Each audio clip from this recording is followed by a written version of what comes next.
லண்டனில் அமெரிக்காலலாம் sensor board certificate கொடுக்கும்போது, அதாவது அந்த கவர்மெண்ட்டு கொடுக்கும்போது, ஏன் நம்ம இந்தியன் கவர்மெண்ட் ஜனநாயகத்துக்கு ஏன் சென்சார் போர்ட் சர்டிஃபிகேட்டுக்கு இவ்வளோ டிலே ஆகுது? உங்களுக்கு எல்லாம் தெரிஞ்ச விஷயம் தான், ஃபுல்லாக பாலிடிக்ஸ் தான். Article 19 freedom of speech. இந்தியாவில் யாருனாலும் அவரோட கருத்தை பதிவு பண்ணலாம். கருத்து சுதந்திரம் எல்லாத்துக்கும் வேணும், இந்தியாவுக்கு முக்கியமாக வேணும்.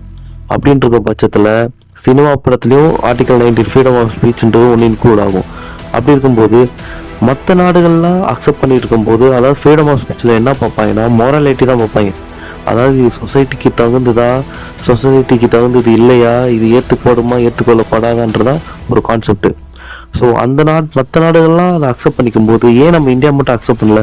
சிம்பிளாக சொன்னால் அந்த திமுக பாடுகளும் பிஜேபி பாடுகளும் சென்று ஒரு தேவையில்லாத வேலையை பார்த்துட்டு இருக்காங்க. இந்த மெயின் அந்த டிஎம்கே, அந்த பராசக்தி டிஎம்கே போடுறதுனால இது கொஞ்சம் போட்டி வச்சு ஊம்ப வைக்க போகிறாங்கன்னு நினைக்கிறேன். ஸோ இது எந்த மாதிரின்னு தெரில. வெளிநாட்டுக்காரனே கொடுக்கும்போது நம்ம ஊருக்காரங்க என்ன குறைச்சிடு. ஸோ இதை பற்றி நீங்கள் என்ன நினைக்கிறேன்றதை கமெண்ட் செக்ஷன் லீவ் பண்ணிட்டு போங்க.